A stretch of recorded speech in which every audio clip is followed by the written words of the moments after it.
അസ്സലാമു അലൈക്കും വറഹ്മത്തുള്ളാഹി. നവംബർ 13 പ്രഭാതം. സമയം ഏകദേശം 6 മണിയോടടുക്കുന്നു. പടിഞ്ഞാറൊക്കെ ഇരുട്ടിൽ തന്നെ ഉള്ളത് കേട്ടോ, പരിശുദ്ധമായ ഹറമിൻ്റെ.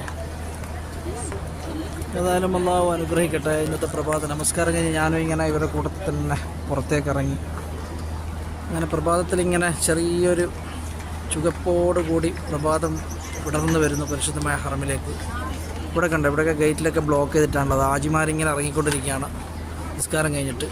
അതെല്ലാം അള്ളാഹു അനുഗ്രഹിക്കട്ടെ. എല്ലാവർക്കും പടച്ച റബ്ബിൻ്റെ കാരുണ്യവും കടാക്ഷങ്ങളൊക്കെ ഉണ്ടാവട്ടെ ഈ പ്രഭാതത്തിൽ. ഇന്ന് 13 നവംബർ. ഏതായാലും അള്ളാഹു ഒരുപാട് ആൾക്കാർക്ക് പ്രയാസങ്ങളൊക്കെ കൊടുത്തിട്ടുണ്ട്. ആ പ്രയാസങ്ങളിലൊക്കെ അള്ളാഹു അറുതി വരുത്തി കൊടുക്കട്ടെ. അതുപോലെ ഏറ്റവും കൂടുതൽ രോഗങ്ങളിലൊക്കെ അള്ളാഹു കാമിലാശിഫ നൽകട്ടെ. ആമീൻ യാ റബ്ബൽ ആലമീൻ. എല്ലാവർക്കും സ്നേഹത്തിൻ്റെയും സമാധാനത്തിൻ്റെയും ഒരു നല്ലൊരു പ്രഭാതം പരിശുദ്ധമായ ഹറമിൽ നേരുന്നു. അസ്സലാമു അലൈക്കും വറഹ്മത്തുള്ളാഹി വബറകാതുഹു.